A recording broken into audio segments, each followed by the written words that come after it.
all these tables. Just keep saying yes. It has to populate everything in here. Just give that a second to catch up. The ECU is going to have to, there we go. It's going to have to start to populate the tables. So we have our frequency channel here, and we're going to have some options. Now on this engine, 6 kilohertz on the narrow band is actually what I'm going to choose. That specifies where the knock sensor should operate at in the frequency range based on the bore size we're working with. So I'm going to choose 6 kilohertz. The gain channel I'm going to set to 1.0 to get started with. Clear ignition trim tables, ECU power ons. Every time we key cycle the box, it's going to be clearing all these tables out.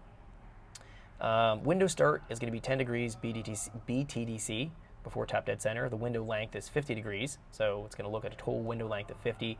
Ignition retard limit, we're going to say you're allowed to take out 6 degrees of timing if it happens to see knock. The retard gain here, this is going to be how quickly it takes it out, so a quarter degree of retard per percentage of overstep from the knock target table. Advanced delay is going to be how quickly it waits to start to add the timing back in. I'm going to say that put this to 0.5 seconds, speed that up a little bit. How quickly it's going to, the advance rate, how quickly it's going to be adding the timing in, 0.5 degrees per second, so that's fine. The RPM low lockout, I'm going to say nothing below 3,000 I'm going to look at for the knock control. High RPM lockout, I'm going to say 9,000 RPM. I'm going to go up pretty high. The throttle position low lockout, anything that's lower than 10%, it's going to block it. Let's actually say anything lower than 50% we're not worried about. And the delta lockout here is 5%. That's going to be having to go, if it's latched onto knock control, it has to drop below 45% throttle for it to turn off. Cylinder setup, so cylinder 1 to cylinder 1. So we're saying cylinder 1 is going to be tied into cylinder ignition trim table 1. So 1 through 6 are set up here. The gain levels, these are the individual gains in all the cylinders. We're going to find gain 1 through 4 are set up. Let's also set up our gains here at 1.0 in all our 6 cylinders. And then we're going to find that we have our knock cylinder 1 through 6 on. So this all should be good. Let's do Control S. Now the next thing is our knock target. We need to set this table and raise our values way up so we can start to kind of baseline it and figure out what values to actually populate in this. So the values can go between 0 and 1,000. We want to max the values all the way out at 1,000 so we can essentially bypass the knock control, but have it active so we can start to data log and look at that data. This is going to be based on throttle percentage versus engine speed, which is probably fine. We could do it on map pressure, but it doesn't really matter. Let's do X. I'm going to get rid of our increments here. We don't need to jump in this fine of an increment and every 10% throttle here. So let's just delete that and click OK and update that, say yes. So I'll set this entire table here to going all the way out to 1,000. Actually go and do our engine RPM. I don't want to have one here at 500. Let's get rid of these 500 RPM increments. We probably don't need to have that much resolution in populating this table. And let's do one, let's just add another breakpoint here at that 8,000 just to be a little bit more consistent. Say yes.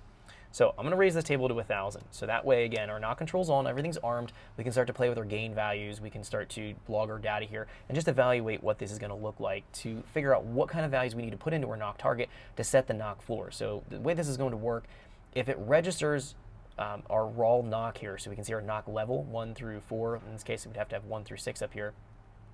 If it starts to register knock count and it starts to exceed our floor here, or what it's considered to be knock count, so I should preface this by the raw values coming in here, the knock levels, have to exceed the knock target. This is the floor. If they exceed it, then it would consider to be knock and start to retard the timing and attack that in individual cylinders because it's a per cylinder knock control. Because we've went in here and raised our threshold level up to 1,000, we've effectively bypassed any kind of knock control that could happen because we're not going to get values up to 1,000. Once we go in and we kind of get our baseline on the engine with low spark timing, we can start to populate this table out based on what we're registering in our knock levels, and then we can start to use that in our calibration and tuning process. This is always kind of a hit or miss with the knock control and the links. We'll see how this goes. Hopefully it's going to work on this particular video. It's been kind of hit or miss in the last few. VVT tuning, we do not have. Drive-by-wire tuning, we don't have. Launch control, we might take a look at here towards the later part of the video. In the training series here. Traction control we're not doing, gear shift, flex fuel, and VTEC spark we don't need to worry about. So at this point we've went through all of the calibration and setup for this engine. We should find it fires up and runs in the next video. We're going to be just getting our idle control kind of sorted out, making sure the engine holds its own idle, checking our spark timing, and then verifying that the engine has decent cranking enrichment and post-start after we fired off warm. I have a bunch of things to cover, so that's going to wrap it up here. And if you have any questions of anything we covered, post them on the video comment section or on the private forum. I will see you guys now in the next video. Thanks for checking out our teaser clip. If you want to see the rest of this video and more than 500 hours of current EFI training we have to offer, make sure you click right here. If you want to go and check out more teaser clips from this training course, click here, and you don't want to miss any of the videos we're going to be releasing on this channel, so make sure you subscribe and click here. Thanks for watching, and I'll see you guys later.